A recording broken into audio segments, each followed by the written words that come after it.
السلام علیکم ورحمۃ اللہ وبرکاتہ۔ ناظرین، استقبال ہے آپ کا اردو نیوز قاسمی کے اندر۔ میں محمد عمر قاسمی آپ حضرات کو بتا رہا ہوں، خبر آ رہی ہے اتر پردیش کے دیوبند سے۔ جی ہاں، خبر دیوبند کے پاس کسی گاؤں سے مدرسے کے تعلق سے خبر ہے، لیکن حقیقت میں خبر چوکنا کر رہی ہے ہندوستان کی زمین پر چلنے والے تمام دینی اداروں کو، دینی مدارس کو، مدارس کے ذمہ دار کو۔ مدرسے والوں کی چھوٹی سی چوک اور چھوٹی سی شرافت اور بھول یہ بہت بڑی پریشانی کو دعوت دے کر کے چلی گئی۔ دارالعلوم دیوبند کے پاس 5-7 کلومیٹر کی دوری پر ایک گاؤں کا مدرسہ ہے، اور مدرسہ کسی کا اپنا نجی نہیں بلکہ پوری بستی کا مدرسہ ہے۔ پرانا قدیمی مدرسہ ہے۔ باہر کے طلبہ اس کے اندر ایک لمبے زمانے سے تعلیم حاصل کرتے آ رہے ہیں، لیکن اس مدرسے کے اندر پڑھنے والا ایک طالب علم جس نے لاک ڈاؤن سے پہلے آ کر کے مدرسے میں داخلہ لیا اور مدرسے میں تعلیم حاصل کی کئی سال، لاک ڈاؤن کے زمانے میں گھر چلا گیا۔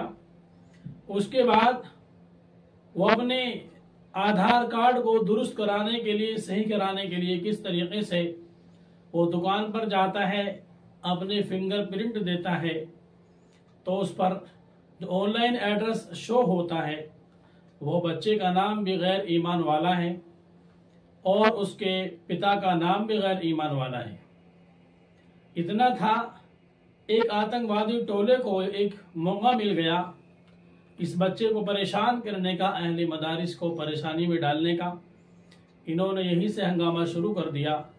مولانا حبیب اللہ مدنی دامت برکاتہم العالیہ حضرت کا پورا آڈیو میرے پاس میں ہے، آپ اس کو سنیں اور اندازہ لگائیں کہ اہل مدارس کی چھوٹی سی چوک کتنی بڑی پریشانی کو دعوت دے رہی ہے۔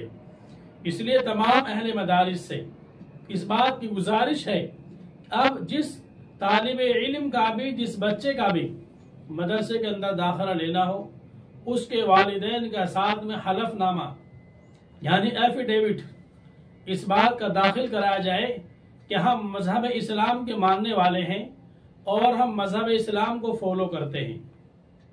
آدھار کارڈ کی فوٹو کاپی کے ساتھ اگر ایفیڈیوٹ بھی لیا جائے گا تو ایسی انہونی سے یہ تمام مدارس محفوظ ہو جائیں گے۔ جی ہاں، آپ سنیں مولانا حبیب اللہ مدنی دامت برکاتہم العالیہ کا ویڈیو۔ السلام علیکم ورحمۃ اللہ وبرکاتہ۔ میں اپنے سبھی ساتھیوں کو مطلع کرنا چاہتا ہوں کہ جو کسی بھی ادارے کے یا مکتب کے یا مدرسے کے یا کسی جامعہ کے یا کسی دارالعلوم کے ذمہ دار ہیں یا ذمہ داروں سے جڑے ہوئے ہیں، وہ اس خبر کو انتہائی اہمیت کے ساتھ سنیں۔ ہمارے ادارے کے قریب میں 5 کلومیٹر کی دوری پر ایک گاؤں ہے۔ اس گاؤں میں ایک پرانا قدیم ادارہ ہے جس میں باہر کے بھی بچے پڑھتے ہیں اور مقامی بچوں کی ایک بہت بڑی تعداد اس میں پڑھتی ہے، اور وہ اس گاؤں کا مین ادارہ ہے۔ اس ادارے میں لاک ڈاؤن سے پہلے ایک بچے کے ساتھ دوسرا بچہ کنیکٹ ہو کے آیا اور اس نے داخلہ لیا، داخلہ لے کے پڑھنا شروع کر دیا، اور وہ 1-2 سال وہاں پڑھتا رہا۔ پڑھنے کے بعد پھر وہ یہاں سے چلا گیا، لاک ڈاؤن لگ گیا۔ لاک ڈاؤن کے بعد کچھ پتہ نہیں وہ بچہ کہاں کا تھا، کیسا تھا، کس طرف سے آیا تھا، کس کا تھا۔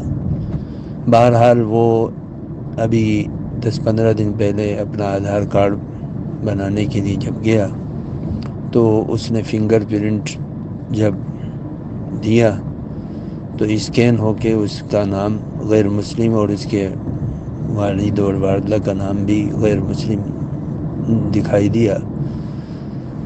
جو آدھار کارڈ بنانے والا تھا وہ بھی غیر مسلم تھا، اس کے کان کھٹک گئے اور اس نے فوراً ہندو تنظیموں کے ذمہ داروں کو بلا کر اس کی اطلاع دی اور وہاں ایک ہنگامہ کھڑا ہو گیا۔ بچے پر زور زبردستی کی گئی کہ وہ بیان دے کہ مجھے زبردستی غیر مسلم بنا کر مدرسے میں داخل کیا گیا، مجھے زبردستی مسلمان بنا کر مدرسے میں داخل کیا گیا۔ بہرحال بچے نے پولیس تھانے میں جا کر آن ریکارڈ بیان دیا کہ نہیں، میرے اوپر کسی کی زبردستی نہیں تھی۔ اس کے باوجود ساری تنظیمیں کھڑی ہو گئیں اور انہوں نے دھرنا پردرشن کر کے 3 آدمیوں کے خلاف FIR درج کروائی، اور جس کا نتیجہ یہ ہوا، بات تو بہت لمبی ہے۔